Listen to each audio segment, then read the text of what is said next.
Universitas Erlangga dengan acara pengukuhan guru besar atas nama Profesor Hari Azhar Aziz, Master of Art, Doctor of Philosophy, segera dimulai. Prosesi Universitas Erlangga memasuki ruang sidang.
Lagu Kebangsaan Indonesia Raya dan Himne Erlangga dinyanyikan oleh paduan suara dan diikuti oleh seluruh hadirin. Hadirin dimohon berdiri.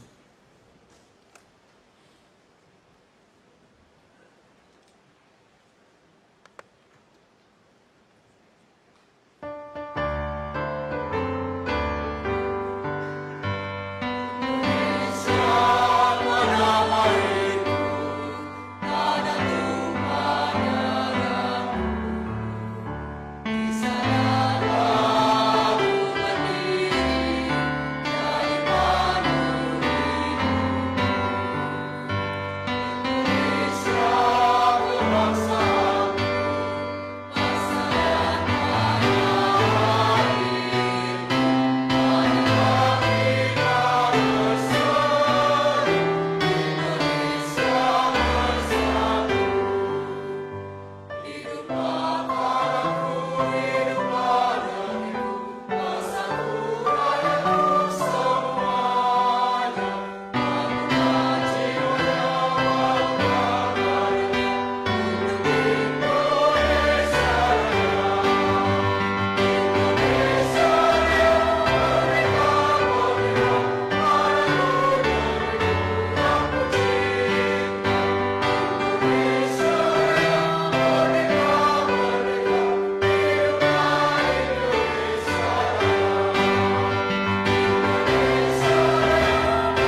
silakan duduk kembali.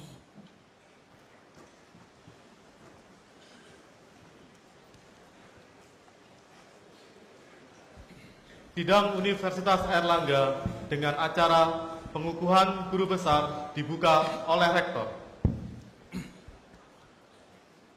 Bismillahirrahmanirrahim. Alhamdulillahirabbil alamin. Wassalatu wassalamu ala asrofil mursalin sayyidina wa maulana Muhammadin wa ala alihi wa sahabati ajmain. Yang senantiasa kita hormati dan muliakan para guru-guru kita, para senior. Wabil khusus pada kesempatan hari ini yang terhormat Bapak Ketua Mahkamah Agung yang sekaligus sebagai Ketua Majelis Wali Amanah Universitas Airlangga, Profesor Hatta Ali, yang saya hormati. Yang terhormat Bapak Menteri Ristek Dikti, Profesor Muhammad Nasir. Mudah-mudahan saya nggak cedal. Kalau saya cedal agak susah Pak nanti. Nasir dibaca Nasil sama dengan nama saya gitu. Pak Menteri yang saya hormati, Bang Akbar yang saya hormati, para menteri atau yang mewakili, para anggota Dewan Perwakilan Rakyat Republik Indonesia yang berkesempatan hadir pada kesempatan hari ini, para gubernur yang hadir, wabil khusus Gubernur Tuan Rumah Pak D. Karwo yang saya hormati, juga para bupati, para anggota BPK yang hari ini alhamdulillah lengkap hadir bersama kita, Wakil Ketua BPK juga, para guru besar dan seluruh tamu undangan yang berbahagia. Dengan izin Bapak Ibu semuanya, khususnya dari Ketua Majelis Wali Amanah Airlangga, sidang Universitas Airlangga dengan acara pengukuhan guru besar Profesor Hari Azhar Aziz MA PhD pada hari ini secara resmi dibuka.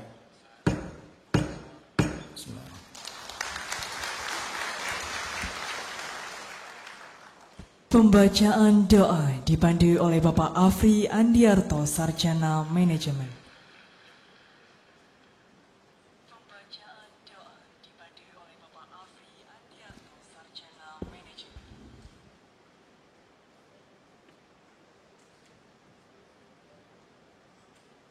Bismillahirrahmanirrahim. Assalamualaikum warahmatullahi wabarakatuh. Marilah kita menundukkan hati dan kepala sejenak seraya berdoa kepada Allah Subhanahu wa taala. Bismillahirrahmanirrahim. Alhamdulillahi rabbil alamin. Hamdan syakirin, hamdan na'imin, حمدا يوافي نعمه ويكافئ مزيده يا ربنا لك الحمد كما ينبغي لجلال وجهك وعظيم سلطانك اللهم صل على سيدنا محمد وعلى آله وصحبه أجمعين يا الله يا رحمن يا رحيم. Pada pagi hari ini kami berkumpul di kantor manajemen Universitas Airlangga dalam rangka pengukuhan guru besar Profesor Hari Azhar Aziz, Master of Arts, Doctor of Philosophy. Kami memohon kepadamu ya Allah agar engkau mencurahkan rahmat, karunia, berkah, pertolongan, hidayah dari sisimu ya Allah. Kami memohon kepadamu agar engkau menjadikan setiap apapun yang kami lakukan menjadi setiap kebaikan di sisimu. Jadikanlah setiap upaya kami menjadi usaha kami untuk memberikan kemanfaatan dan kemaslahatan bagi bangsa dan tanah air kami. Ya Allah, ya Basit, Engkau yang maha melapangkan kebaikan, Engkau yang maha membentangkan kebaikan, maka bentangkan kebaikan itu dalam kehidupan kami ya Allah. Jadikan setiap bertambahnya ilmu pada diri kami, bertambah pula rasa takut kami kepadamu, bertambah mulia akhlak dan moral kami, bertambah hidayah dan pertolongan dari sisimu. Ya Allah, berikan keberkahan untuk bangsa dan tanah air kami, berilah bimbingan senantiasa untuk pemimpin-pemimpin kami. Allahumma arinal haqqa haqqa warzuqna ittiba'ah wa arinal batila batila warzuqna ijtinabah. Ya Allah, tunjukkan kepada kami yang hak itu hak, lalu berikan kepada kami kekuatan untuk mengikutinya. Dan tunjukkan kepada kami yang batil itu batil, dan berikan kepada kami kekuatan untuk menjauhinya. Rabbana atina fid dunya hasanah wa fil akhirati hasanah wa qina adzabannar. Wa sallallahu ala sayyidina Muhammadin wa ala alihi wa sahbihi wa sallam walhamdulillahi rabbil alamin. Wassalamualaikum warahmatullahi wabarakatuh.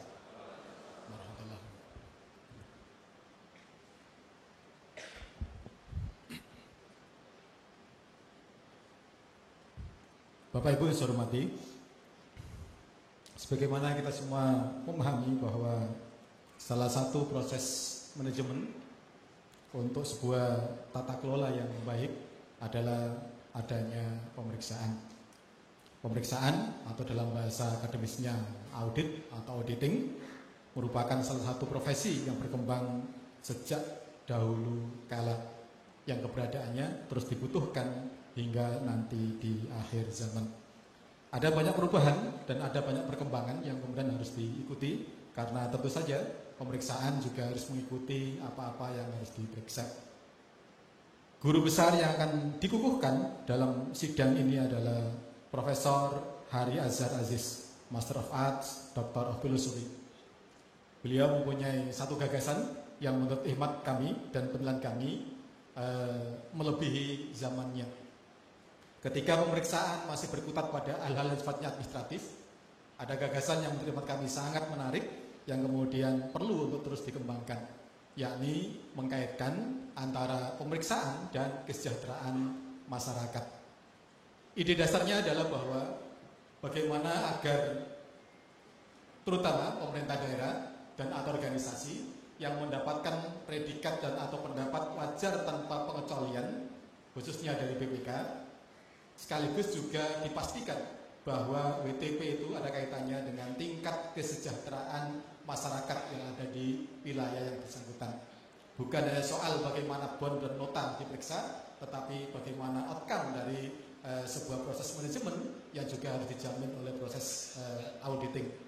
Oleh karena itu kemudian sejak tanggal 20 Juli tahun 2018 Profesor Hari Azhar Aziz mendapatkan SK dari Kementerian Riset Teknologi dan Pendidikan Tinggi untuk menyandang sebagai mendapatkan gelar akademik guru besar atau profesor. Salah satunya adalah tentu saja atas karyanya, yakni bagaimana agar proses pemeriksaan itu bisa mendapatkan dan berkorelasi dengan kesejahteraan masyarakat. Tentu saja ada proses sangat panjang dan tidak tiba-tiba, karena sejak 3 tahun yang lalu Profesor Hari Azhar Aziz sudah menjadi bagian dari Universitas Airlangga, yakni menjadi dosen tidak tetap Universitas Airlangga, khususnya di Fakultas Ekonomi, dan sudah terlibat dalam proses belajar mengajar di Universitas Airlangga juga. Profesor Hari Aziz lahir di Tanjung Pinang, Kepulauan Riau, tanggal 25 April 1956. Lulus S1 dari Sekolah Tinggi Manajemen Industri Jakarta tahun 1985. Lulus S2 dari Universitas Oregon, Amerika Serikat tahun 1990. Lulus S3 dari Oklahoma State University, Oklahoma, Amerika Serikat tahun 2000. Profesor Hari Azhar Aziz adalah guru besar Fakultas Ekonomi dan Bisnis aktif yang ke-24. Guru besar yang dimiliki UNAIR sejak berdiri yang ke-475 dan guru besar UNAIR PTN Badan Hukum yang ke-183. Baik, untuk pengukuhan saudara, dipersilakan kepada Profesor Hari Azhar Aziz, Master of Arts, Doctor of Philosophy, untuk menyampaikan pidato saudara. Dipersilakan, Profesor.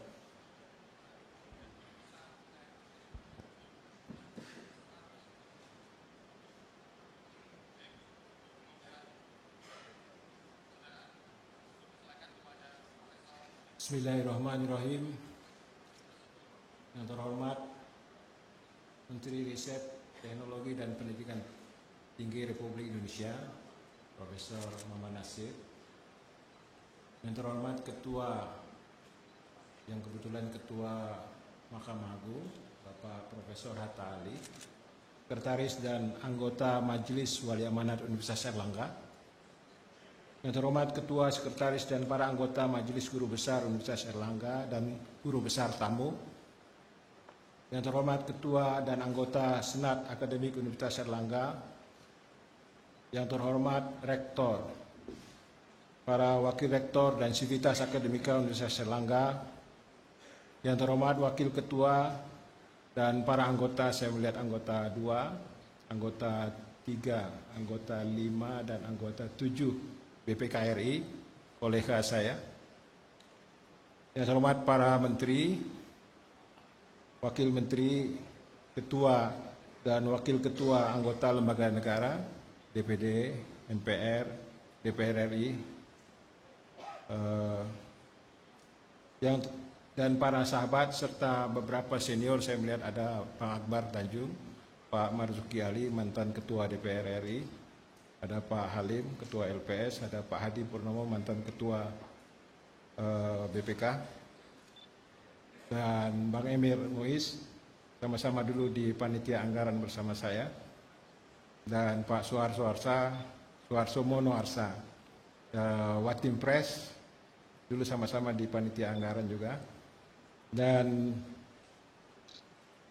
para gubernur, Pak Oli saya melihat, Pak Zulkifli, para anggota DPR, Pak Asman Abnur, dan beberapa yang lain tidak dapat saya sebut satu persatu, para sahabat dan kolega dan para hadirin sekalian yang saya muliakan. Assalamualaikum warahmatullahi wabarakatuh.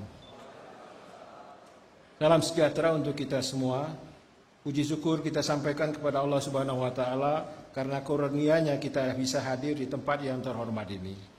Satu kebahagiaan yang tak terhingga bagi saya berdiri di sini menyampaikan pemikiran berkenaan dengan pengukuhan guru besar di bidang ilmu ekonomi, spesialisasi audit keuangan negara dalam sidang majelis yang terhormat ini. Perkenankan saya menyampaikan persoalan yang menurut saya mendasar dalam kehidupan bernegara, menyangkut upaya perwujudan pengelolaan keuangan negara untuk kesejahteraan rakyat yang harusnya makin diperkuat melalui perbaikan terus-menerus pemeriksaan keuangan negara. Pemeriksaan keuangan negara adalah pemeriksaan atas pengelolaan dan tanggung jawab keuangan negara. Ujungnya, pemeriksaan adalah terciptanya governance dalam pemerintahan dan sekaligus apakah anggaran negara yang diperiksa bermanfaat bagi kesejahteraan rakyat. Pidato saya ini ingin menjawab 3 pertanyaan utama. Pertama, apakah perjalanan kehidupan bernegara telah sesuai cita-cita proklamasi? Kedua, apakah keuangan negara yang dikelola pemerintah dan lembaga terkait telah dilakukan sebaik-baiknya untuk pencapaian tujuan kemerdekaan? Ketiga, apakah pemeriksaan keuangan negara mendorong ke arah lebih baik pengelolaan keuangan negara untuk tujuan kita bernegara? Dengan perkenan majelis, saya mengulasnya dalam pokok pikiran saja. Sebagian pokok pikiran adalah mempertajam kembali ide para ahli akademisi maupun praktisi. Sebagian lagi adalah refleksi perjalanan hidup saya yang berkesempatan mengabdi di berbagai jabatan publik, terutama DPR RI dan BPK RI, lembaga negara yang bertanggung jawab atas perumusan, pengawasan, dan pemeriksaan keuangan negara. Sebelumnya, perkenankan saya menyampaikan kesimpulan umum. Menurut saya, perjalanan sejarah bernegara kita sudah menuju tujuan kemerdekaan meski kadang melambat atau berubah karena berbagai sebab. Era reformasi mendorong pembangunan ke arah yang sesuai walau harus terus kita koreksi. Sebelum reformasi, pembangunan lebih banyak kita lihat di Jawa atau di kota-kota saja. Selama reformasi dan ditopang pelaksanaan otonomi daerah, pembangunan mulai terlihat di seluruh Indonesia dengan karakteristik dan gayanya masing-masing. Substansi demokrasi adalah sistem bernegara yang menghasilkan tata pemerintahan yang baik, yang didukung mayoritas rakyat. Sepanjang didukung mayoritas rakyat, pemerintah itu memperoleh legitimasi. Pemerintah yang terpilih harus selalu diawasi agar memenuhi janji memperbaiki nasib rakyatnya. Demokrasi telah dipilih bangsa kita dengan berbagai pola sejak merdeka dan diperkuat lagi di era reformasi sebagai sistem dan mekanisme bernegara. Penguatan ini harus bermuara pada peningkatan kualitas pemerintahan yang menyejahterakan rakyat. Penguatan ini adalah proses dinamis yang mesti diukur dan indikatornya harus terus membaik dari waktu ke waktu. Majelis dan hadirin yang saya muliakan, tugas pemerintah Indonesia dalam pembukaan Undang-Undang Dasar 1945 adalah untuk melindungi segenap bangsa dan seluruh tumpah darah Indonesia dan untuk memajukan kesejahteraan umum, mencerdaskan kehidupan bangsa, dan ikut melaksanakan ketertiban dunia berdasarkan perdamaian abadi dan keadilan sosial. Tugas ini saling terkait dan tidak terpisahkan. Melindungi segenap bangsa bukan sekedar melindungi dari ancaman dan atau ketakutan, tetapi tumbuhnya rasa nyaman dan damai dimanapun rakyat berada. Serta melindungi rakyat dari kelaparan, kemiskinan, kebodohan, dan bahkan pengangguran. Memajukan kesejahteraan umum adalah mengangkat kualitas rakyat tanpa kecuali, tanpa diskriminasi, karena kesejahteraan adalah indikator bangkitnya martabat kemanusiaan rakyat. Mencerdaskan kehidupan bangsa adalah membangun karakter bangsa yang berpendidikan, yang beriman takwa, visioner, inovatif, fokus, mandiri, rasional, objektif, berintegritas tinggi sekaligus halus budi pekertinya, dan bangga selalu memajukan bangsanya. Makin cerdas dan tinggi martabat satu bangsa, makin produktif kinerjanya, makin luhur sikap dan disiplin perilaku kemasyarakatnya. Dengan itu, makin aktif dalam pergaulan dunia untuk perdamaian abadi dan menegakkan keadilan sosial. Itulah cita-cita Indonesia yang harus menjadi tanggung jawab pemerintah. Isu kesejahteraan selalu menjadi latar belakang perubahan sosial di Indonesia. Dalam era tertentu, negara kita dianggap telah berubah jauh dari tujuan kemerdekaan. Ketiadaan kesejahteraan sebanding dengan ketiadaan rasa keadilan di tengah masyarakat. Rakyat tidak sejahtera pasti berpikir telah terjadi ketidakadilan dalam hidup bernegara, di mana para pemimpin negara. Rakyat tidak sejahtera adalah rakyat miskin yang terpojok di sudut dinding yang tertutup opportunity-nya. Tidak ada jalan mundur kecuali melawan ketidakadilan dengan segala cara, walau nyawa taruhannya. Itulah seperti dikatakan Amartya Sen, pemenang hadiah Nobel, bahwa ketidakadilan dan pemberontakan seperti dua saudara kembar. Semakin banyak orang miskin, semakin meluas sikap pemberontakan. Orang-orang kaya tidak bisa hidup nyaman di tengah meluasnya kemiskinan.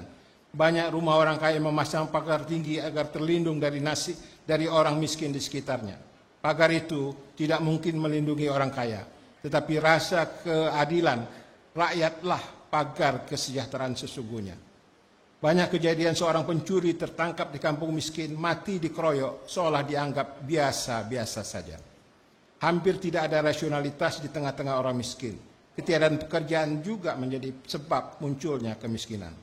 Ketidakadilan dan kemiskinan yang meluas menjadi momok ketidaknyamanan hidup di masyarakat. Khawatir akan dampak kemiskinan di era Khalifah Umar bin Khattab radhiyallahu anhu. Beliau sendiri memanggul sekarung gandum untuk seorang ibu miskin yang ditemuinya sedang memasak batu untuk menghibur anak-anaknya kelaparan. Beliau tidak mau dibantu stafnya dan berkata, "Apakah kamu mau menanggung dosa saya ini di hari pembalasan kelak?" Kita butuh pemimpin seperti itu di semua tingkatan pemerintahan.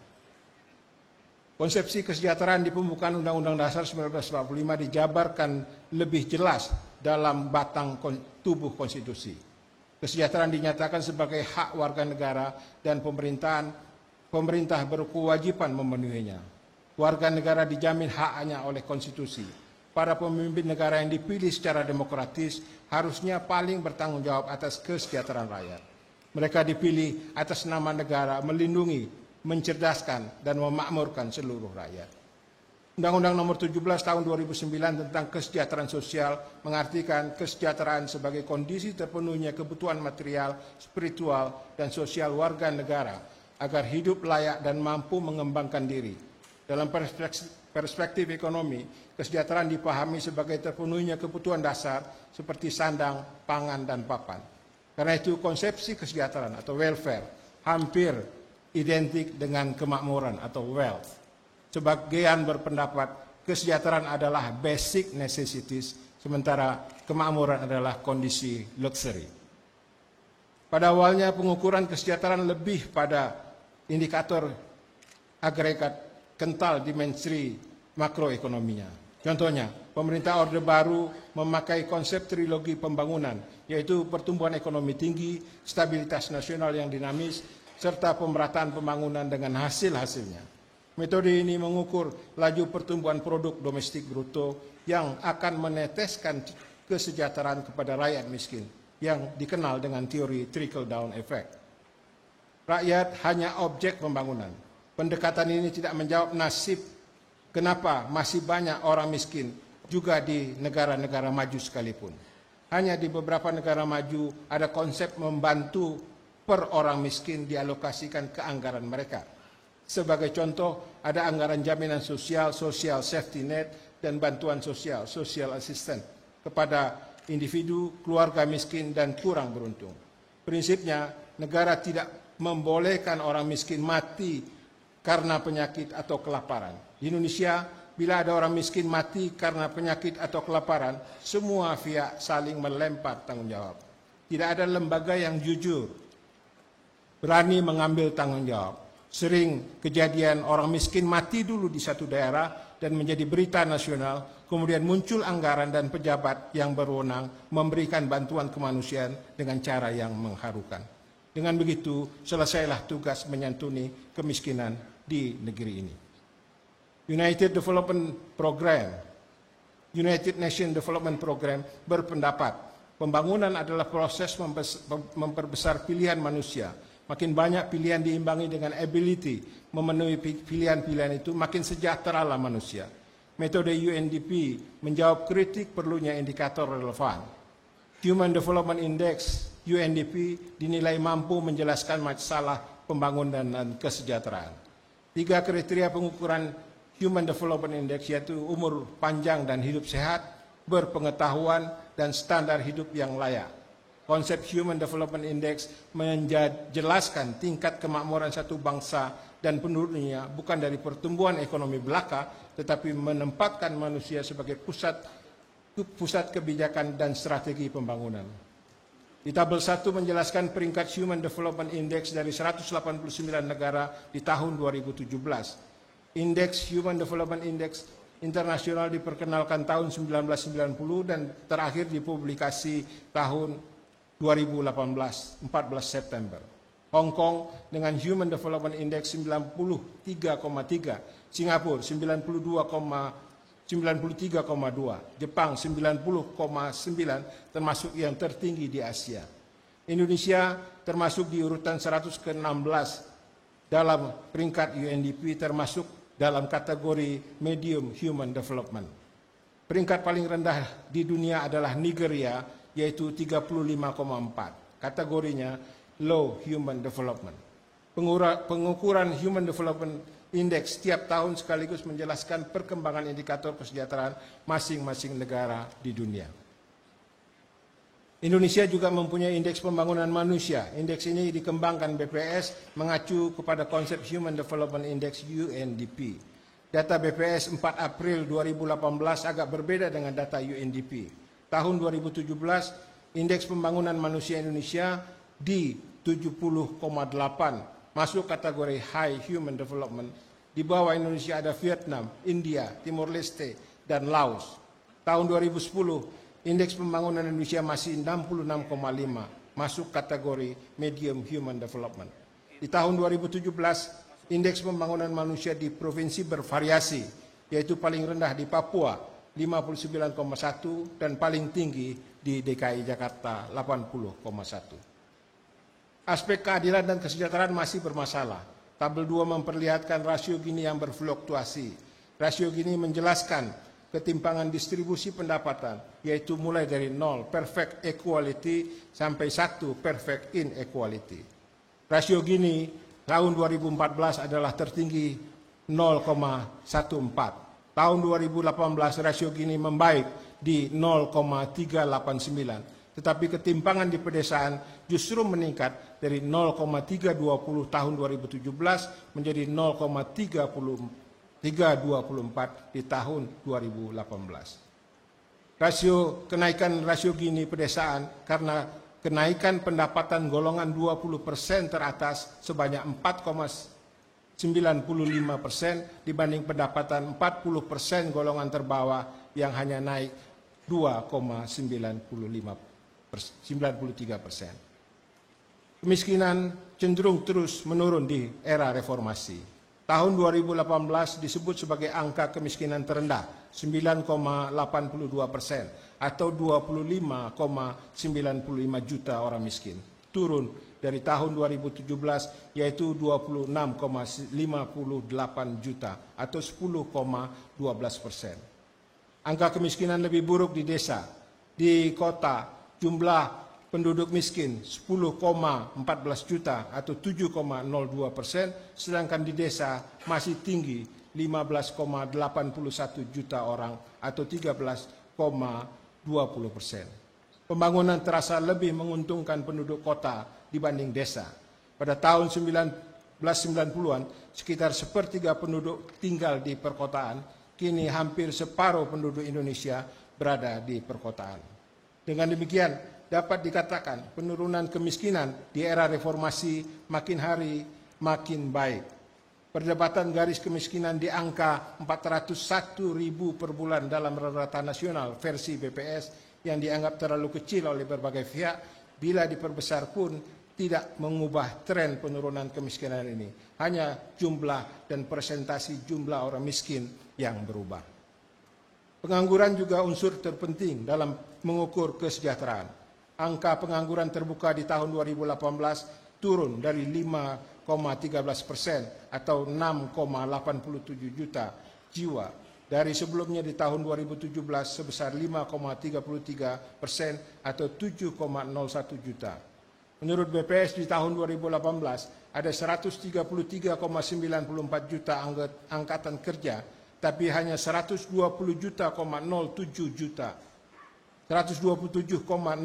juta yang bekerja di 3 kategori. Bekerja penuh 80,0 juta, 87,08 juta. Bekerja paruh waktu 30,29 juta dan setengah menganggur 9,7 juta. Walau angka pengangguran menurun, jumlah penganggur terbanyak justru mereka yang berpendidikan SLTA, 1,6 juta.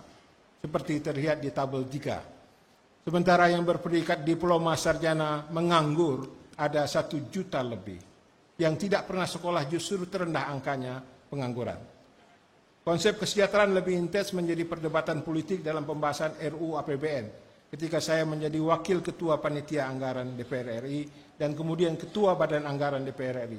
Pembicaraan asumsi makroekonomi tentang pertumbuhan ekonomi dan oleh pemerintah selalu dikaitkan dengan peningkatan kesejahteraan. Ketika saya menjadi anggota dan kemudian pimpinan Komisi 11 DPR RI, dalam setiap tahun pembahasan RUU APBN, pemerintah selalu berasumsi pertumbuhan ekonomi sebagai upaya peningkatan kesejahteraan rakyat. Pemerintah yakin pertumbuhan ekonomi membuka lapangan kerja dan mengurangi angka kemiskinan. Kemiskinan di Indonesia lebih disebabkan aspek struktural, yaitu ketiadaan lapangan kerja. Banyak orang jatuh miskin karena tidak bekerja daripada kemiskinan alamiah, yaitu kemiskinan yang karena orang-orang cacat, anak-anak yatim piatu, orang jompo, ataupun janda-janda tua. Dalam beberapa kuliah saya sering menyebut tidak termasuk janda-janda muda.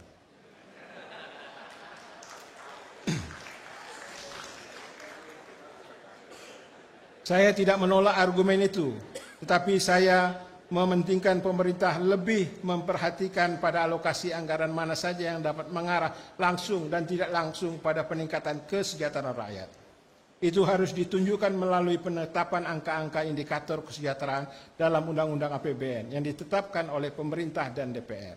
Setiap tahun, rupiah anggaran yang dibelanjakan pemerintah diperoleh gambaran dampaknya bagi pencapaian indikator kesejahteraan. Indikator ini yang saya sebut sebagai indikator kesejahteraan adalah berapa banyak tiap tahun berkurangnya angka kemiskinan, 2. Berkurangnya tingkat pengangguran, 3. Berkurangnya angka rasio Gini, dan 4. Meningkatnya indeks pembangunan manusia.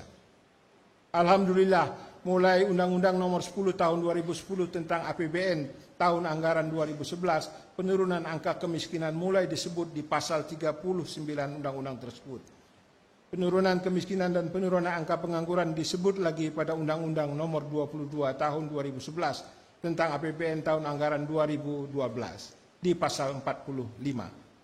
Pada Undang-Undang Nomor 12 Tahun 2014 tentang perubahan APBN tahun 2014, selain dicantumkan penurunan angka kemiskinan, pengangguran juga mulai dimunculkan rasio Gini. Dan terakhir pada Undang-Undang Nomor 3 Tahun 2015 tentang perubahan APBN tahun anggaran 2015 mulai dikenalkan peningkatan IPM selain penurunan angka kemiskinan, pengangguran, dan rasio Gini. Angka-angka ini disebut sebagai target pembangunan. Dengan demikian makin tahun makin jelas indikator apakah APBN membuat rakyat makin sejahtera. Majelis dan hadirin yang saya muliakan, demokrasi telah dipilih sebagai sistem pengelolaan negara kita sejak kemerdekaan dan diperkuat di era reformasi. Di negara yang menganut sistem demokrasi, kedaulatan dan kekuasaan tertinggi adalah rakyat. Jim Lee Asidiki yang mengutip Abraham Lincoln mengatakan kekuasaan pemerintah di negara di tangan rakyat mengandung 3 arti. Pemerintah dari rakyat, government of the people. Pemerintah oleh rakyat, government by the people. Dan pemerintah untuk rakyat, government for the people. Penegasan ini ada juga pada Undang-Undang Dasar 1945, Pasal 1 Ayat 2. Kedaulatan berada di tangan rakyat dan dilaksanakan menurut Undang-Undang Dasar. Rakyat menjadi pusat kekuasaan di negara full demokrasi, berasal dari rakyat dan diperuntukkan bagi kesejahteraan rakyat. Indikator demokrasi Indonesia bisa merujuk publikasi The Economist, yaitu Indeks Demokrasi Indonesia pada peringkat 60, lebih tinggi dari Malaysia, Filipina, Singapura, Myanmar, Kamboja, Vietnam, dan Laos. Dari sisi ini kita patut berbangga hati. Indonesia adalah negara dengan tingkat demokrasi tertinggi di ASEAN setelah Thailand. Data The Economist Intelligence Unit Demokrasi Index menyebut Indonesia di tahun 2017 memperoleh skor 6,39, masuk kategori float demokrasi, demokrasi belum sempurna. Indeks demokrasi dimulai dari 0, authoritarian regime, ke 10, full demokrasi. Norwegia dengan skor 9,87 dianggap sebagai negara full demokrasi. Amerika masuk dalam kategori float demokrasi. Negara kategori otoriter adalah Kongo dengan indeks 1,61. PPS juga menghitung indeks demokrasi Indonesia, dirilis setiap tahun dengan skala 0 sampai 100. Rilis tahun 2017, indeks demokrasi Indonesia 72,82, naik dibanding tahun 2016 70,09. Indeks terbaik demokrasi Indonesia di tahun 2014 yaitu 73,04. Profesor Budiono dalam pidato pengukuhan guru besarnya mengatakan dilema mendasar demokrasi adalah sejak Plato adalah bagaimana memadukan rasionalisme dan populisme. Pemerintahan yang efektif dan pemerintahan yang representatif, teknokrasi dan demokrasi. Inilah dilema demokrasi di negara kita. Di satu sisi, kita ingin memacu pembangunan ekonomi dengan kebijakan rasional dan konsisten. Di sisi lain, sistem politik belum mantap dan tidak mendukung pengambilan keputusan yang cepat dan rasional. Risiko distorsi kebijakan rasional tidak jarang berbenturan dengan kepentingan partai politik dalam proses pengambilan keputusan. Pandangan ini dipertajam beliau lagi bahwa ekonomi dan politik tidak bisa dipisahkan. Sasaran ekonomi sering tunduk pada sasaran politik kecuali dalam situasi krisis. Gap antara sasaran politik dan ekonomi harus diatasi oleh pemerintah dan DPR. Di era reformasi, pemerintahan yang pertama kali langsung dipilih oleh rakyat adalah pemerintahan SBY JK 2004-2009. 3 presiden di era reformasi, mulai Presiden B.J. Habibie, Presiden Abdul Rahman Wahid, Presiden Megawati Soekarno Putri tidak dipilih langsung oleh rakyat. B.J. Habibie menerima mandat dari Presiden Soeharto, sementara Abdul Rahman Wahid dan Megawati dipilih oleh MPR. Menurut pasal 4 ayat 2 Undang-Undang Nomor 25 2004 tentang Sistem Perencanaan dan Pembangunan Nasional, calon presiden dan calon kepala daerah, gubernur, wali kota, dan bupati harus menyusun visi, misi, dan program dalam program kampanye. Bila terpilih, visi, misi, dan program ini mewujud dalam bentuk rencana pembangunan jangka menengah nasional atau daerah. Dan itulah piagam politik anggaran pemerintah terpilih. RPJMN atau RPJMD setiap tahun dijabarkan dalam RAPBD, RAPBN, dan RAPBD yang diajukan ke DPR, DPRD. Setelah disahkan DPR, DPRD menjadi APBN, APBD, kemudian dilaksanakan oleh Presiden Kepala Daerah selama 1 tahun fiskal. Uniknya, bila di beberapa negara lain usul anggaran negara dapat juga diajukan oleh legislatif, di Indonesia sesuai Undang-Undang Dasar 1945. Pasal 23 ayat 2. RAPBN hanya boleh diajukan Presiden untuk dibahas bersama DPR dengan memperhatikan pertimbangan DPD. Dengan demikian, posisi Presiden Kepala Daerah menjadi penting dalam menentukan politik anggaran sebagai wujud pilihan demokrasi. Inilah hakikat demokrasi sistem presidensial. Via eksekutif mengambil inisiatif usul anggaran, legislatif punya hak menolak. Bila suara mayoritas koalisi di partai DPR mendukung Presiden, dipastikan usul anggaran disahkan.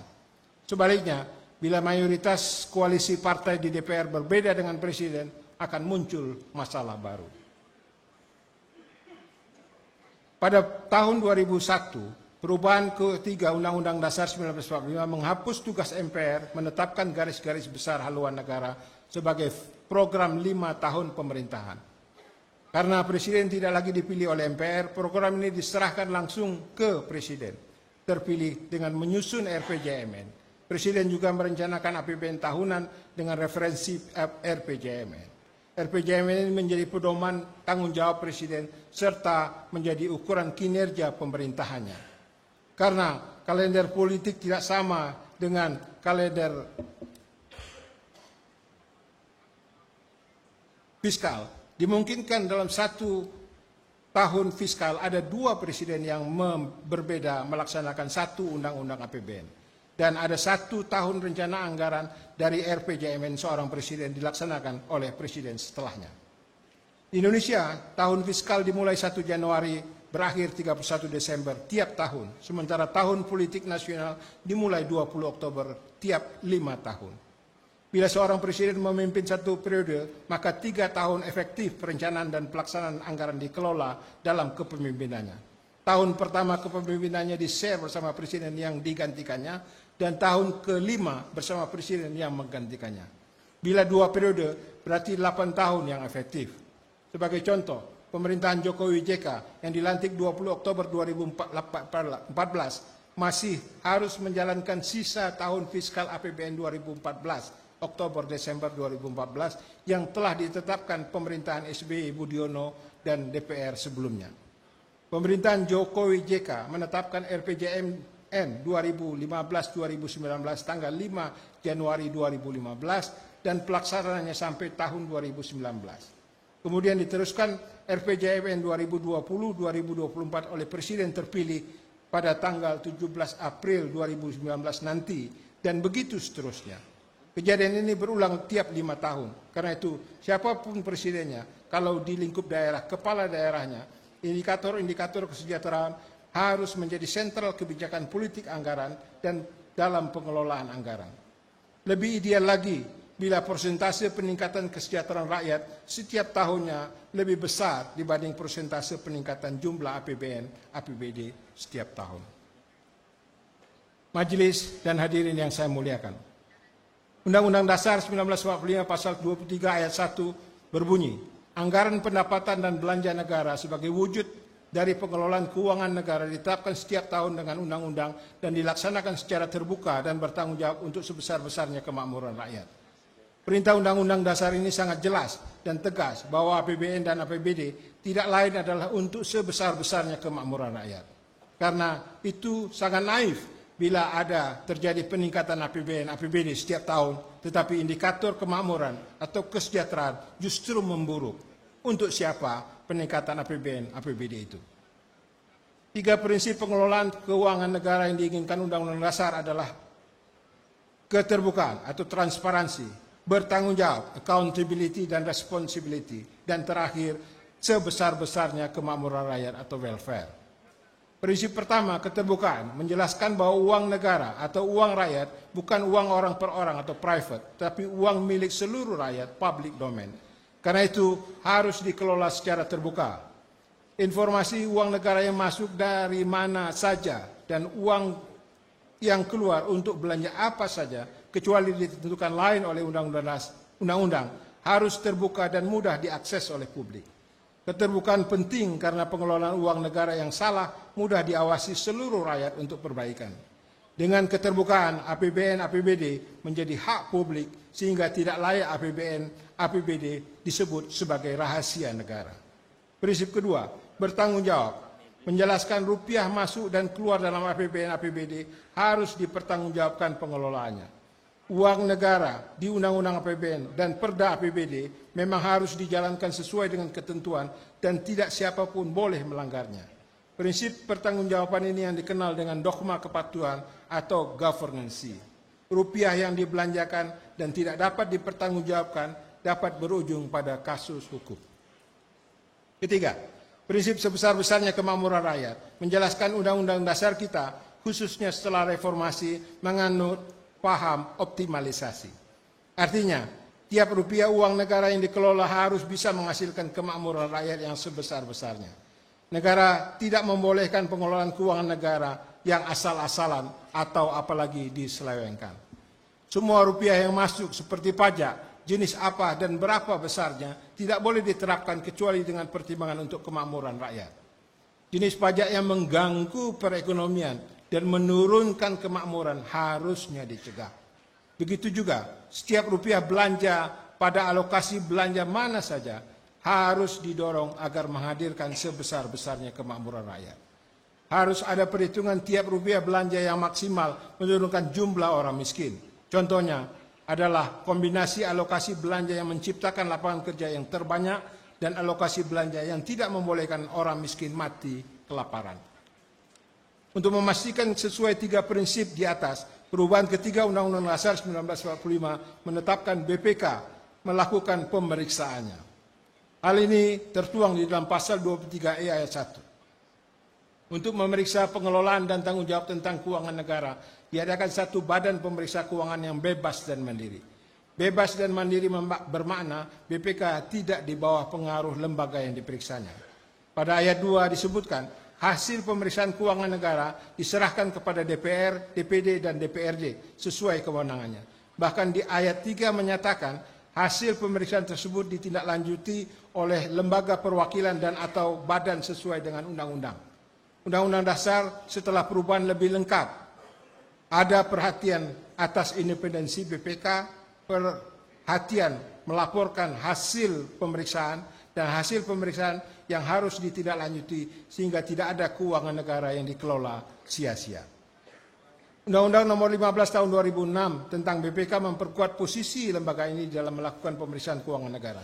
Yang dimaksud dengan pengelolaan keuangan negara dalam undang-undang ini adalah seluruh kegiatan pejabat pengelola keuangan negara sesuai dengan kedudukan dan kewenangannya yang meliputi perencanaan, pelaksanaan, pengawasan, dan pertanggungjawaban. Sedangkan pemeriksaan adalah proses identifikasi masalah, analisis, dan evaluasi yang dilakukan secara independen, objektif, dan profesional. Berdasarkan standar pemeriksaan untuk menilai kebenaran, kredibilitas, dan keandalan informasi mengenai pengelolaan dan tanggung jawab keuangan negara. Menurut Undang-Undang Nomor 15 Tahun 2004 dan Undang-Undang Nomor 15 Tahun 2006, jenis pemeriksaan ada 3. Pemeriksaan keuangan, pemeriksaan kinerja, dan pemeriksaan dengan tujuan tertentu. Menurut Peraturan BPK Nomor 1 Tahun 2017 tentang Standar Pemeriksaan Keuangan Negara, tujuan pemeriksaan keuangan adalah untuk memperoleh keyakinan memadai sehingga pemeriksa mampu memberikan opini bahwa laporan keuangan menyajikan secara wajar dalam semua hal yang material atas kesesuaian standar akuntansi, kecukupan pengungkapan, kepatuhan pada perundang-undangan dan efektivitas sistem pengendalian internal. Jadi opini BPK menunjukkan kewajaran laporan keuangan pemerintah atau lembaga yang diperiksa. Ada 4 opini BPK yang sudah diketahui umum, yaitu 1. Wajar tanpa pengecualian WTP, 2. Wajar dengan pengecualian WDP, 3. Tidak menyatakan pendapat atau TMP atau umum dikenal dengan disclaimer, dan 4. Tidak wajar atau TW.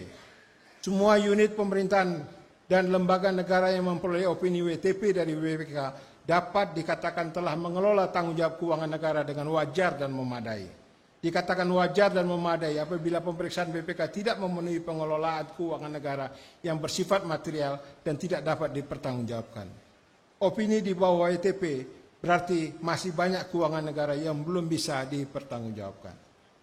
Tujuan pemeriksaan kinerja adalah untuk menguji dan menilai aspek ekonomi, efisiensi, dan efektivitas dan di kinerja lainnya atas suatu hal pokok yang diperiksa dengan maksud untuk memberikan rekomendasi yang dapat mendorong ke arah perbaikan.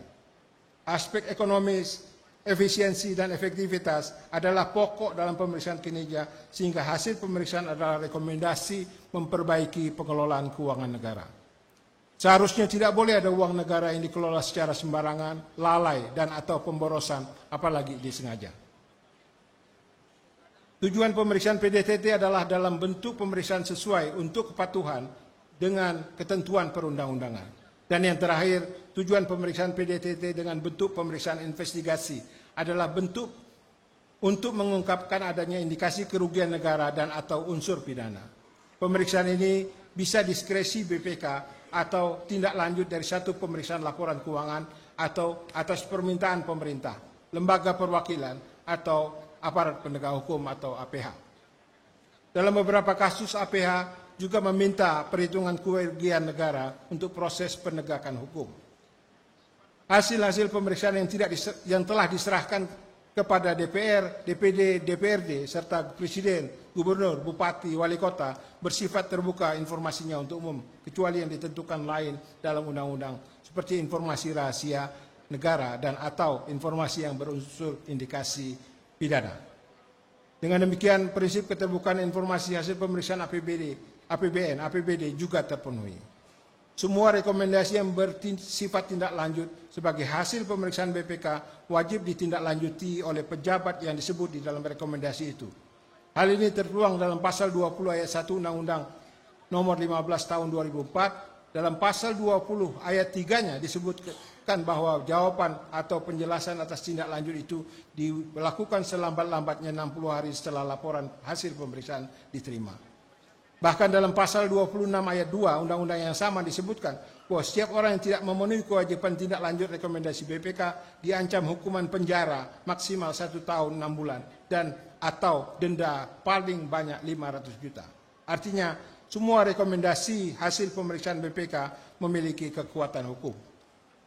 Pemeriksaan yang dilakukan BPK sekarang dominan pemeriksaan keuangan, lalu pemeriksaan PDTT, dan terakhir pemeriksaan kinerja.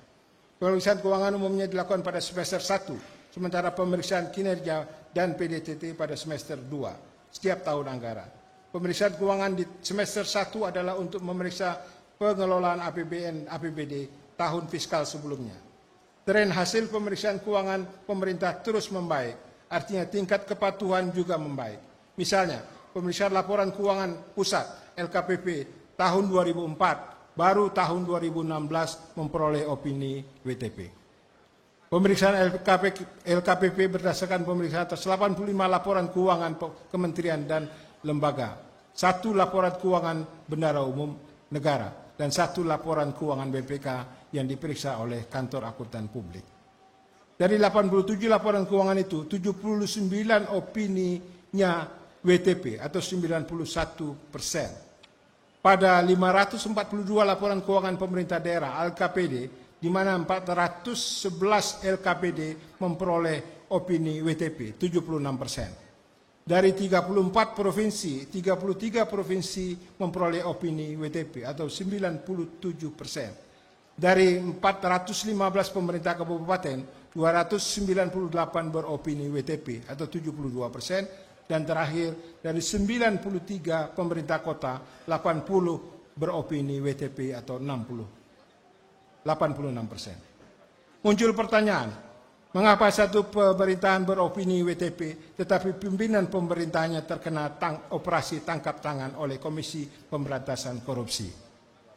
Kasus OTT umumnya menyangkut transaksi suap atau gratifikasi dari pihak ketiga kepada pejabat pemerintah atas kewenangan atau pengaruhnya memberikan izin tertentu dalam memutuskan proyek pemerintah, mengalokasikan anggaran dengan kickback atau memenangkan perkara dan sebagainya.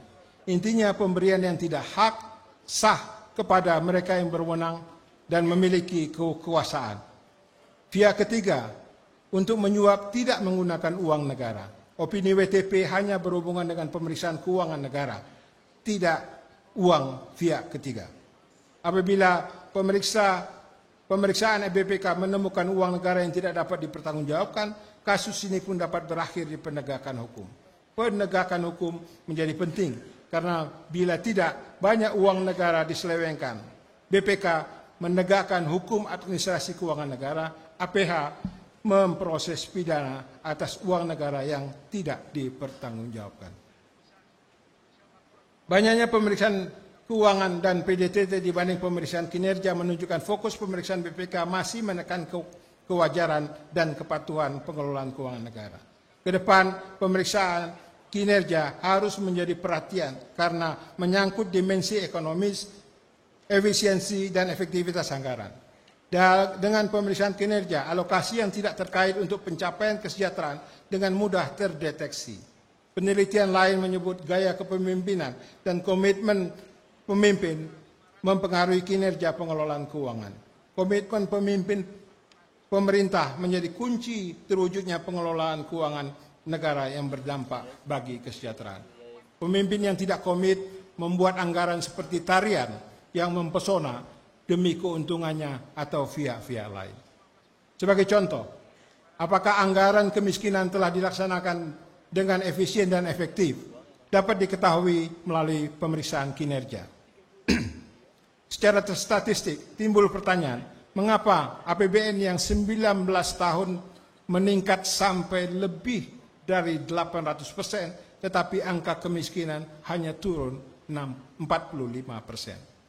Seolah tidak ada hubungan antara peningkatan anggaran dan penurunan angka kemiskinan. Pertanyaan lain juga dapat diajukan terhadap penurunan tingkat pengangguran, rasio Gini, dan peningkatan IPM. Pertanyaan seperti itu menjadi fokus pemeriksaan kinerja. Pemeriksaan kinerja yang komprehensif, yang didukung pemeriksaan tematik, harusnya dapat menemukan masalahnya. Misalnya, apakah ada alokasi anggaran yang tidak efektif atau ada inefisiensi pengelolaan anggaran. Rekomendasi hasil pemeriksaan kinerja keuangan negara digunakan untuk memperbaikinya. Tanggung jawab keuangan negara bukan hanya kesesuaian dengan prinsip kepatuhan dan kewajaran, accountability, tetapi lebih utama adalah prinsip pencapaian sebesar-besarnya kemakmuran rakyat, responsibility. Diyakini pemeriksaan keuangan negara, khususnya pemeriksaan kinerja, dapat memperbaiki pola pengelolaan keuangan negara untuk kesejahteraan. Mohon izin sebentar.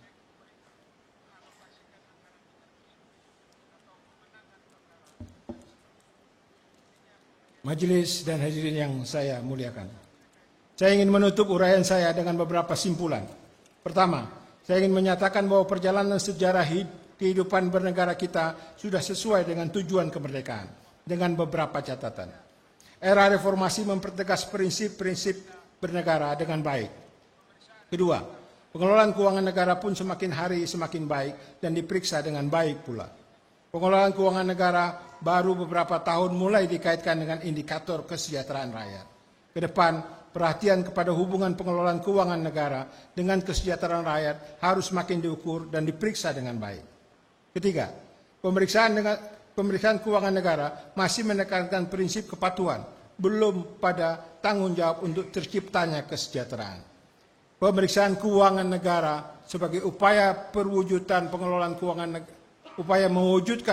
keuangan negara untuk kesejahteraan rakyat harus diperkuat sehingga mendorong anggaran menghasilkan kemakmuran rakyat yang sebesar-besarnya.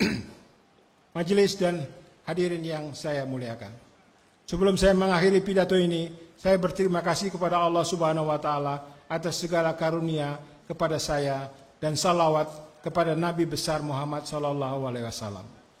Saya ucapkan terima kasih dan penghargaan tinggi kepada seluruh para sahabat dan rekan kerja serta seluruh staf yang tidak dapat saya sebut satu persatu, baik ketika saya berada di DPR RI, BPK RI saat ini, dan banyak tempat lain di mana saya berinteraksi. Dari lubuk hati yang terdalam, saya ucapkan terima kasih kepada semua pihak atas semua kerjasama dan sumbangan pikirannya. Semoga semua amal ibadah kita diterima Allah Subhanahu wa Ta'ala. Saya ucapkan penghargaan yang tinggi kepada Ketua, Sekretaris, dan para anggota Majelis Wali Amanat Universitas Airlangga, Ketua, Sekretaris, dan para anggota Majelis Guru Besar Universitas Airlangga, para anggota Senat Akademik Universitas Airlangga, Rektor dan para Wakil Rektor Universitas Airlangga, serta seluruh sivitas akademika Universitas Airlangga. Saya bahagia dan bangga mendapat kepercayaan menjadi bagian dari keluarga besar Universitas Airlangga. Saya berhutang dan selalu berdoa untuk ibu saya almarhum, Tahniah Tahir, yang telah mendidik saya dan dengan lembut dan mencontohkan kesabaran tanpa batas untuk mencapai yang terbaik. Juga doa untuk ayah saya almarhum Abdul Aziz Abbas. Saya masih ingat suatu saat ayah saya menendang pantat saya ketika melihat rapor SMA saya warnanya merah semuanya. Katanya, kalau begini kamu akan sekolah sia-sia. Sekolah itu untuk menguasai ilmu. Kamu jadi orang dengan ilmu. Dengan menguasai ilmu, kamu menguasai dunia dan akhirat. Ilmu itu sangat penting.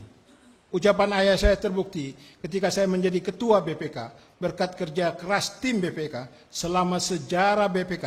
Untuk pertama kalinya BPK di tahun 2015 dipercaya dunia menjadi pemeriksa Badan Energi Atom Dunia. Saya juga ingin mengucapkan terima kasih kepada kakak tertua saya yang juga hadir pada pagi hari ini, yang telah menjadi seperti orang tua saya, yang memberikan kuliah saya mulai dari SMP sampai S1, Dr. Wirda Aziz. Dan kepada seluruh saudara-saudara saya yang menyemangati saya dalam hidup. Dunia terus berputar dan usia semakin senja. Matahari telah di ufuk yang setiap saat akan terbenam. Saya ingin menjadi orang yang dikenang dengan doa-doa yang baik.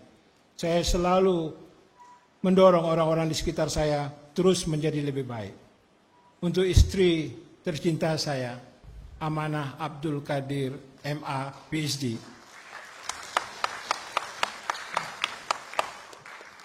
Ini beliau dulu yang sekolah ke Amerika, baru saya mengikutinya, baik S2 maupun S3. Terima kasih telah sabar dan tegar mendampingi hidup saya selama ini dan membesarkan anak-anak kami. Yang pertama, Mina Azhar, Master of Science. Mina Azhar ini khusus datang dari Amerika, dia sedang sekolah S3 untuk acara pada pagi hari ini. Terima kasih.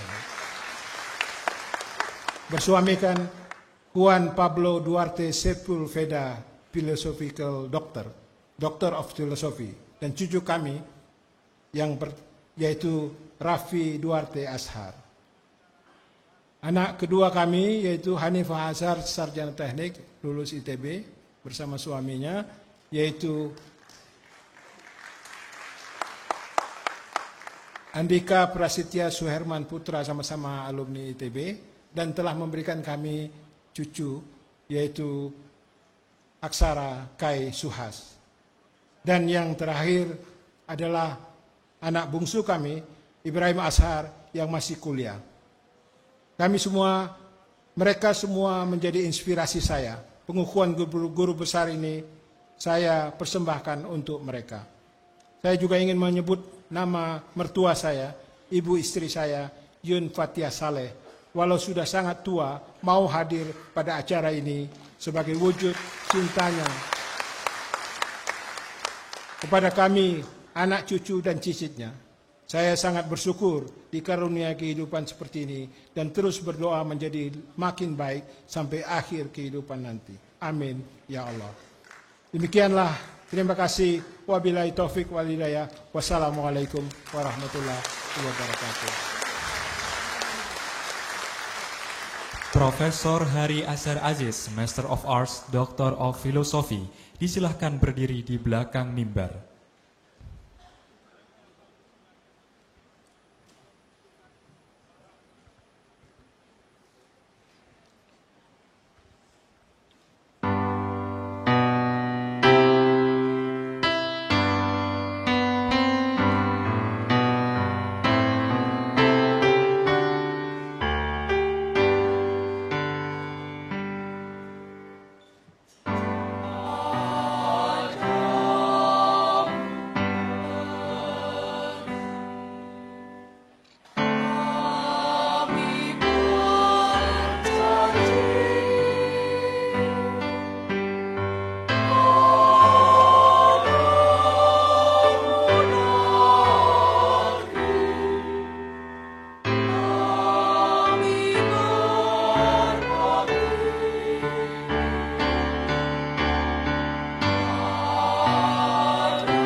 Profesor Hari Azhar Aziz, Master of Arts, Doctor of Philosophy, disilahkan duduk kembali.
Sambutan Rektor.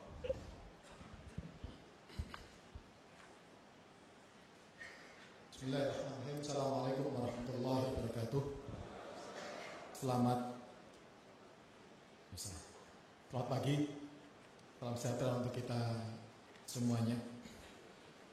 Yang senantiasa kita hormati dan muliakan para guru-guru kita, para guru besar, berkhusus pada kesempatan pagi hari ini yang amat kita hormati, Ketua Mahkamah Agung yang sekaligus sebagai Ketua Majelis Wali Amanah Universitas Airlangga, Profesor Hatta Ali, yang sudah menyempatkan waktu di tengah kesibukan beliau, karena nanti jam 3 ada rapat yang luar biasa. Juga kepada Menteri kita semuanya, Profesor Muhammad Nasir, Menteri Ristek Dikti, yang juga nanti jam 5 ada rapat karena dipanggil RI 1. Sibuk-sibuk semua ini, yang nggak sibuk hanya rektornya. Alhamdulillah, para pejabat sipil militer, ketua senat, para anggota senat, para guru besar, para menteri, mantan menteri juga kan, para menteri pada eranya, kan? Para anggota DPR RI, dan tentu saja para hadirin hadirat serta keluarga besar Bapak Hari Azhar yang berbahagia, para rektor, ada juga banyak rektor, juga banyak juga ini para gubernur, bupati, nggak mungkin kami sebut nanti kesiangan gitu. Semua yang kami hormati dan amat kami banggakan. Syukur alhamdulillah.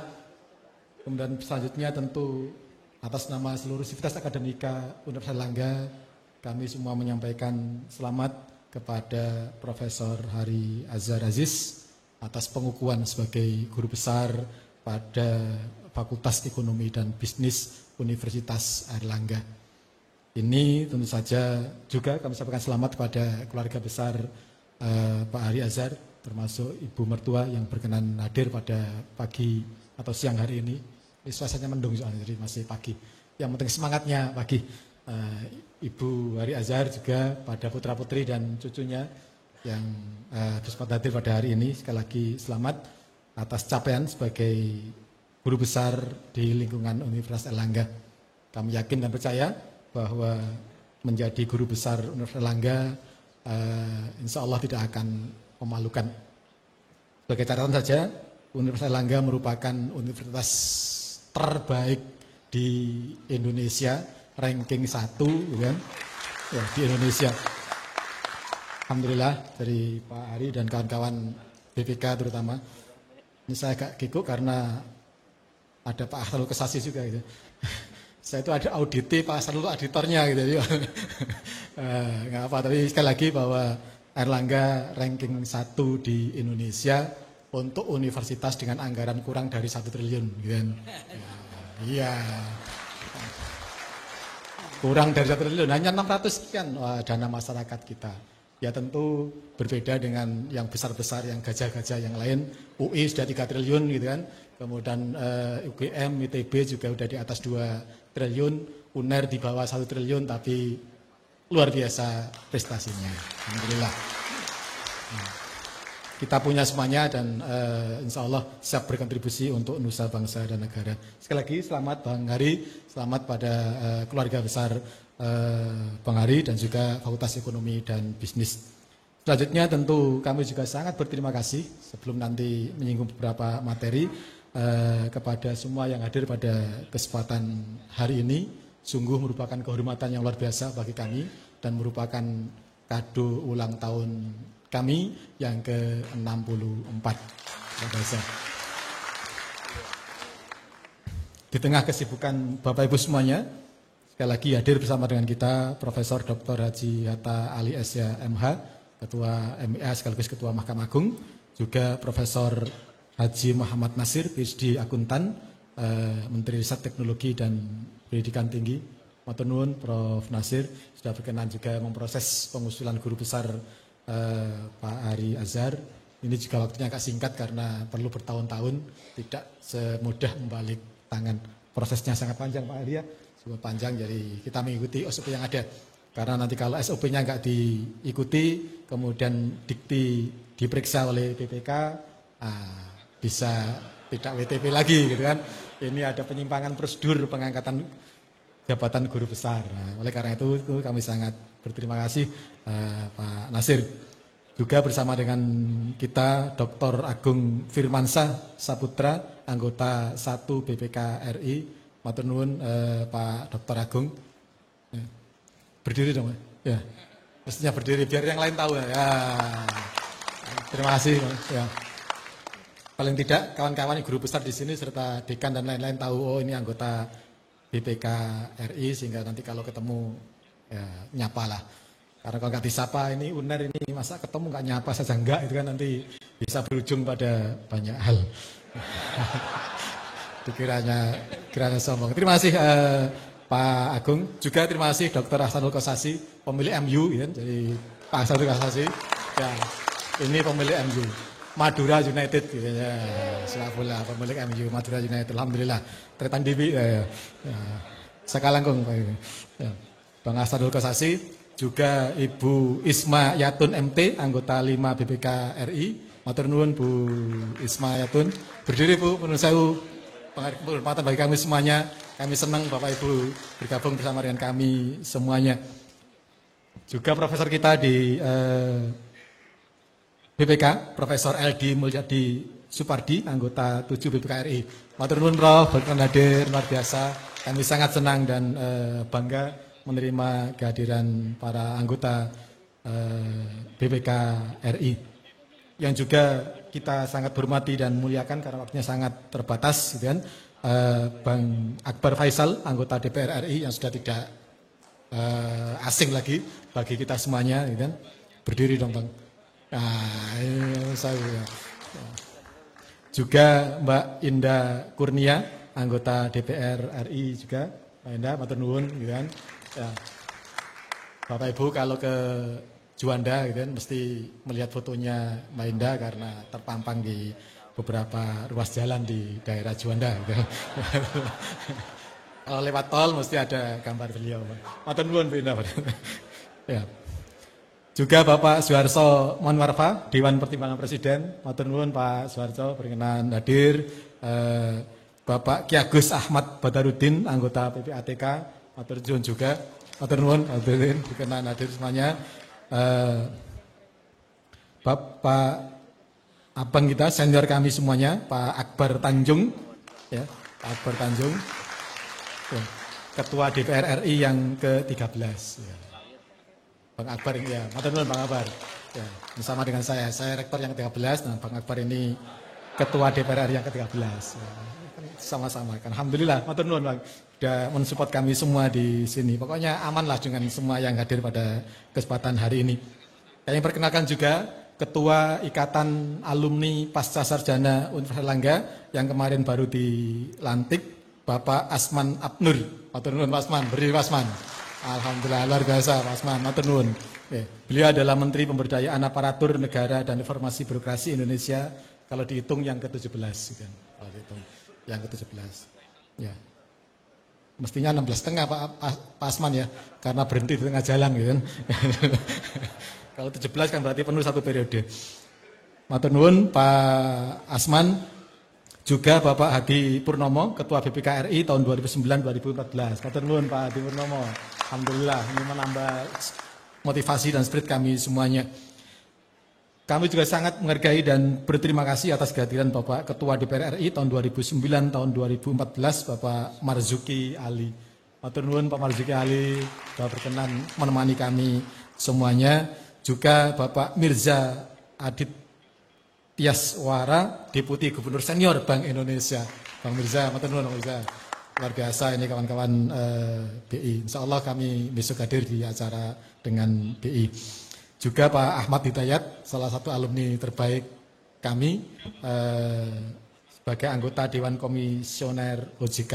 Ada tadi Bang Ahmad Hidayat, ada. Masih keluar. Bapak Halim Alamsah, Ketua Dewan Komisioner LPS, kami juga berterima kasih, luar biasa. Ya. Pak D kita, ya, yang tidak ada gantinya, karena penggantinya bukan Pak D gitu ya. Penggantinya bule soalnya. Gubernur Jawa Timur Pak Dekarwo, matur nuwun Pak D, luar biasa supportnya selama ini. Ya. Ya, kami bekerjasama dengan sangat baik dengan pemerintah Provinsi Jawa Timur, termasuk yang terakhir ini kesyukuran kami mudah-mudahan nanti bertambah. Pak Dekarwo menyumbang satu dormitori yang kita sebut sebagai dormitori Pak D di Universitas Airlangga senilai 75 miliar. Alhamdulillah, insya Allah kita gunakan dengan sebaik-baiknya. Juga Gubernur Sulawesi Utara, Bapak Oli Donko Kembe, matur nuwun, Pak Oli. Alhamdulillah, terima kasih bersama-sama dengan kami semuanya. Bapak Wakil Ketua BPK RI, kolega kami selama ini Pak Sabto Amal Damandari, Pak Sabto. Oh keluar masih, Pak Sabto yang termasuk yang sangat rajin, begitu dengar adzan langsung keluar. Iya. Betul ya? Mohon maaf, insya Allah. Mohon maaf. Ya. Juga Bapak Muhammad Sarif Bundo, Kepala Perpustakaan Nasional Republik Indonesia.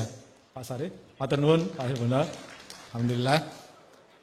Ibu Leli Pelitasari Sebekti, Wakil Ketua Ombudsman Republik Indonesia. Matur nuwun Bu. Bu Leli ya panggilnya. Bu Leli, kelihatannya lahir pada malam hari karena Leli malam hari. Pada era Bung Pak Harto karena namanya Leli Pelitasari. Nah, ada pelitanya ya. Alhamdulillah menjadi pelita beneran. Juga kami sangat berterima kasih karena sudah bergabung bersama kami semuanya pada kesempatan pagi hari ini yang ikut dalam proses prosesi. Profesor Dr. Bahrullah Akbar, MBE CMPM, Wakil Ketua BPK RI. Matur nuwun Pak Bahrullah. Ya. Kemudian juga Profesor Aidil Fitri, Komisi Yudisial Republik Indonesia. Terima kasih Pak Fitri berkenan hadir pada kesempatan hari ini. Juga Bapak Nono Sampono, Wakil Ketua DPR RI yang mungkin tidak dioperasi, DPD RI. Terima kasih sudah berkenan hadir bersama dengan kami semuanya. Terima kasih juga baru hadir. Baru masuk ke sini maksudnya di tempat yang lain Bapak Wakil Kepala Kepolisian Daerah Jawa Timur. Matur nuwun Pak, berkenan hadir dan selamat datang sekalian. Dan juga kami sangat berterima kasih dan tentu sangat berbahagia karena bersama kita juga ada Ibu Dharma Yanti Lubis. Bu Dharma Yanti Lubis. Oke. Senior kami, senior kita semuanya, Profesor Dr. Anwar Nasution dari Universitas Indonesia. Matur nuwun Pak, luar biasa ini kami sangat berterima kasih.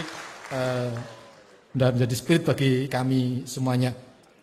Berikutnya namanya agak mirip tapi mohon tidak, ini bukan hoax gitu kan.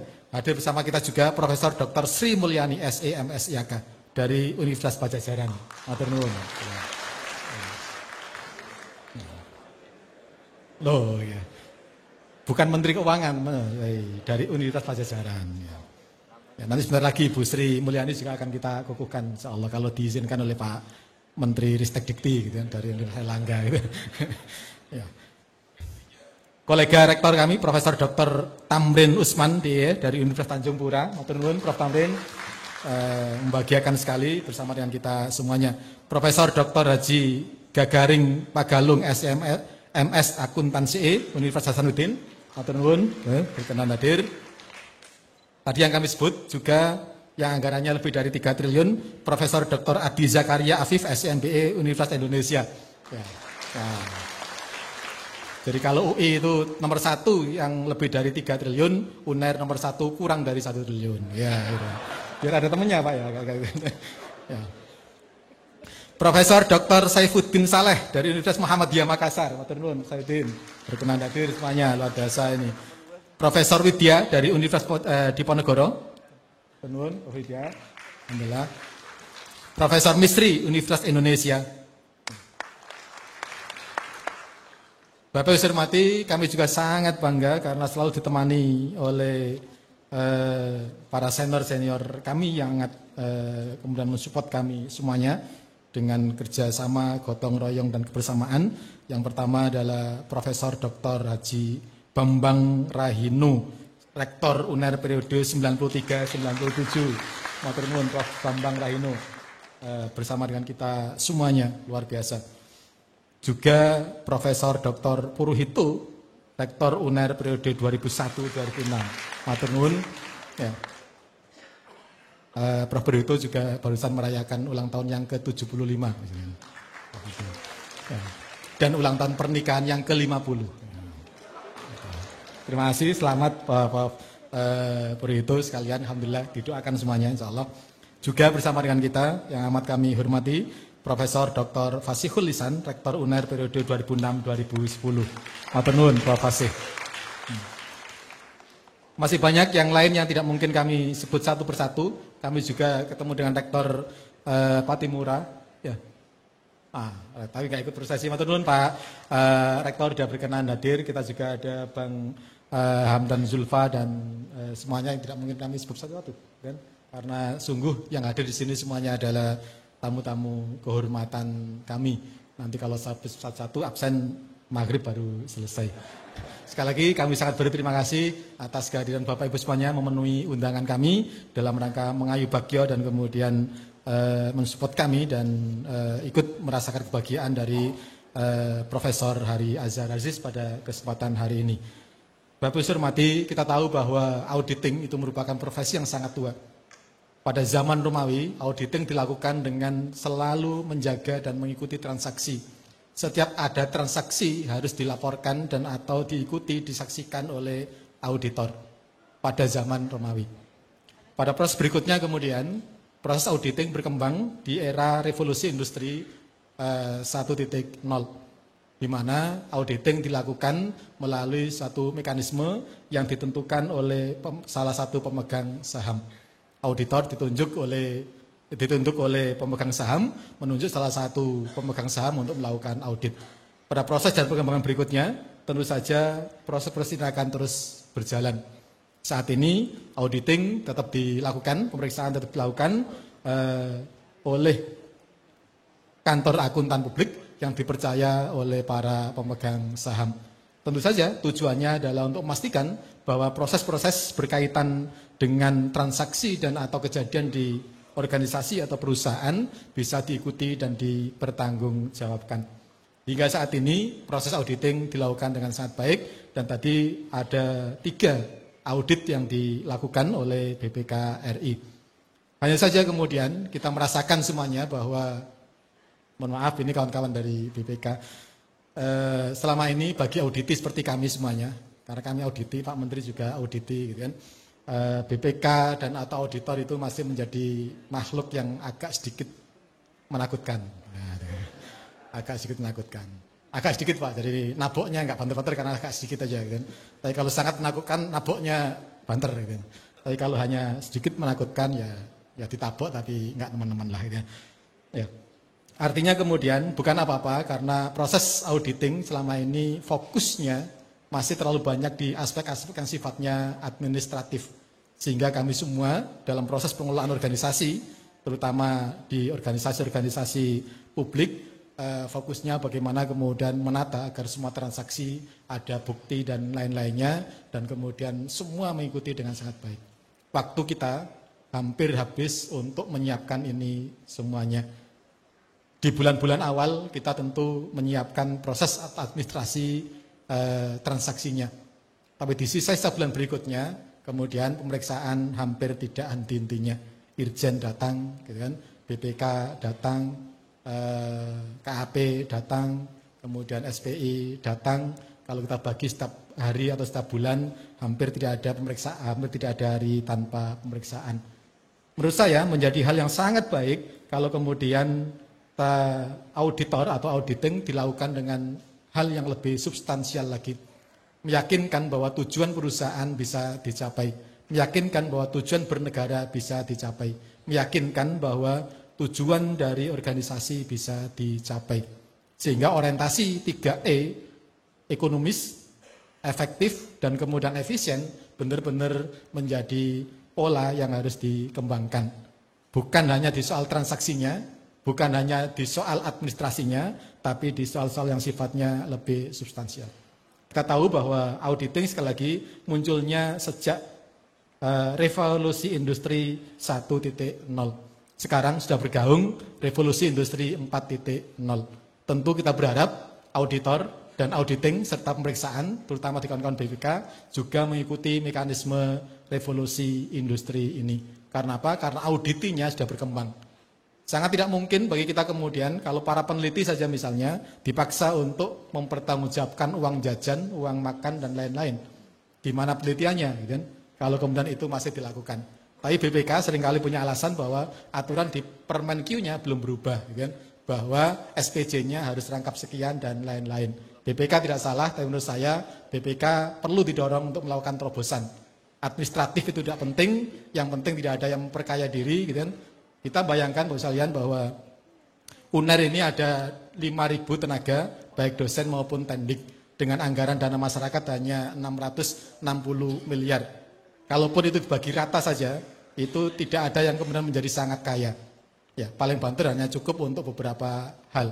Artinya, di institusi-institusi yang kemudian kita percaya, tidak mungkin melakukan proses memperkaya diri.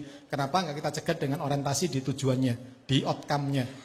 Tentu ini akan sangat membantu percepatan dari kawan-kawan di perguruan tinggi terutama, dan di kementerian yang kemudian sifatnya sangat-sangat substansial untuk bisa berkembang lebih panjang lagi.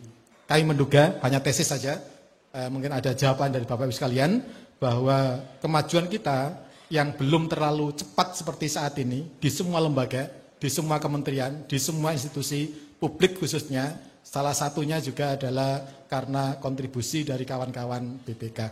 Kawan-kawan BPK masih dianggap oleh auditi sebagai pihak yang banyak gandoli kemajuan dan percepatan kita semuanya. Mau gini takut, mau lari kencang takut, mau semuanya takut. Mau meneliti takut, mau inovasi takut, mau menemukan mobil listrik takut, mau menemukan stem cell takut, semuanya jadi takut karena tidak bisa meng-SPJ-kan. Karena kalau nggak bisa meng-SPJ-kan kemudian akan harus mengembalikan. Mengembalikan uangnya nggak seberapa, tapi malunya itu yang harus kemudian luar biasa. Oleh karena itu tentu ide dan gagasan terkait dengan bagaimana agar kesejahteraan menjadi fokus dari tujuan auditing menjadi hal yang harus menjadi catatan kita semuanya. Kami sungguh sangat berharap Bang Hari dan kawan-kawan BPK, Universitas Airlangga akan menjadi motor bagi revolusi pemeriksaan menuju pemeriksaan 4.0 di mana kinerja menjadi output utamanya. Dan asal tidak memperkaya diri ya, salah-salah dikit, salah titik koma ya nggak apa-apa lah, gitu kan. Asal nggak salah nambah 0 aja Pak ya. Jadi menurut saya insya Allah akan bisa dilakukan dengan sebaik-baiknya. Sekali lagi kami sangat berharap dengan kerjasama kawan-kawan BPK, kita semuanya akan melakukan berbagai macam kajian, berbagai macam telaah dan penelitian, sehingga format-format pemeriksaan pada masa yang akan datang akan bisa lebih efektif, lebih efisien, dan lebih ekonomis. Jangan sampai BPK menerima efektivitas, BPK memeriksa efisiensi, BPK memeriksa keekonomisan, ternyata mekanisme pemeriksaannya juga belum efektif, belum efisien, dan belum cukup ekonomis. Harus banding lah, kan? Harus banding semuanya. Nah, kalau sebanding kan jadi lebih enak. UNER insya Allah akan menjadi motor bagi upaya-upaya untuk sekali lagi auditing 4.0 untuk instansi publik, dan kita siap untuk melakukan penelitian di bidang itu dengan seizin Pak Menteri. Dan insya Allah dengan mekanisme itu akan lebih baik lagi. Guru besar kali ini juga bermaksud untuk agar kekuatan Universitas Airlangga bisa lebih hebat lagi pada masa-masa akan datang, dan kontribusi Universitas Airlangga akan bisa lebih meningkat lagi di kemudian hari. Sekali lagi kami sampaikan selamat dan terima kasih kepada Bapak Ibu semuanya. Berbagai macam konsep sudah gagasan, dan kemudian insya Allah ke depan kita akan membuktikannya. Ada yang kelupaan di catatan kami juga sangat berterima kasih pada Gubernur NTB Bapak Dr. TGB Muhammad Zainul Masdi. Ya. Wah ini. Sorry ini catatannya ya. Mohon nggih. Pak Gubernur hadir, Pak Gubernur NTB. Matur nuwun, mohon maaf nggih. NTB ya, Pak Gubernur NTB. Gubernur Gorontalo. Benar Pak Rusli ya. Terima kasih Pak Rusli. Banyak orang Gorontalo di Airlangga, dan kita punya banyak kerjasama terkait dengan kedokteran khususnya. Insya Allah kita akan siap juga bersama dengan Gorontalo, dengan NTB, dan tentu dengan Jawa Timur dan tempat-tempat yang lain. Kepala BIN Jawa Timur Pak Zulkifli Lubis, kami juga sangat berterima kasih sudah berkenan. Ya. Kami tidak ingin ada informasi tertentu dari Pak Zulkifli ini, kan? Karena kalau ada informasi saya bisa agak runyam. Sekali lagi kami sampaikan terima kasih pada semua yang hadir pada kesempatan hari ini, dan selamat kepada Bang Hari Azhar serta keluarga semuanya. Mohon maaf bila dalam pengeretan pada pagi hari ini ada beberapa hal yang tidak berkenan dan ada kekurangannya. Sekali lagi mohon kerjasamanya, mohon supportnya. Kami siap untuk berkontribusi secara maksimal untuk nusa, bangsa, dan negara Republik Indonesia. Terima kasih. Billahi taufiq wal hidayah. Assalamualaikum warahmatullahi wabarakatuh.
Sidang Universitas Airlangga ditutup oleh Rektor.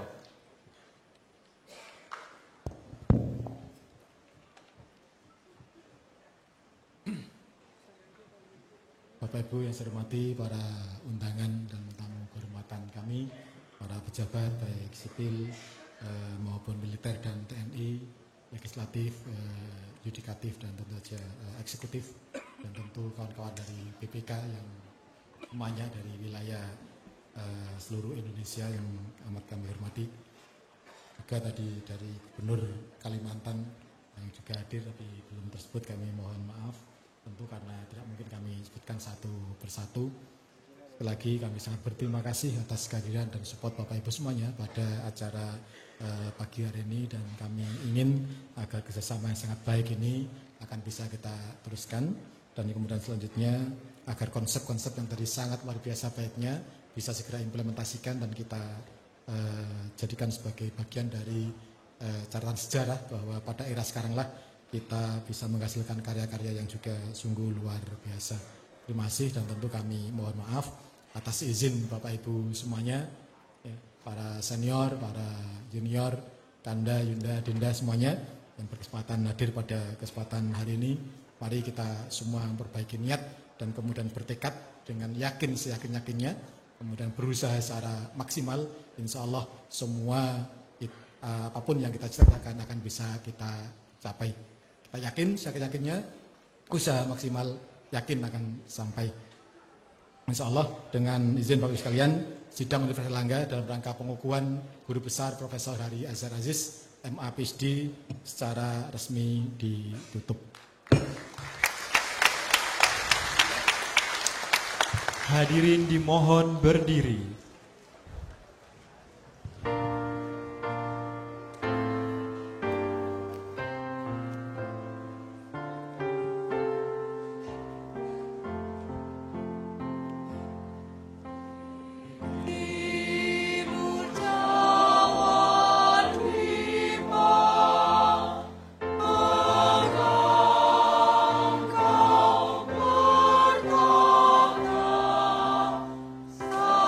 Satu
Prosesi Universitas Airlangga meninggalkan ruang sidang.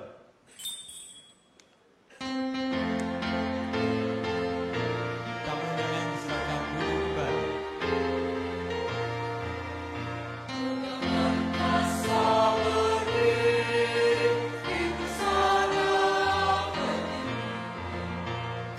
Kami persilakan kepada seluruh tamu undangan untuk tetap di tempat.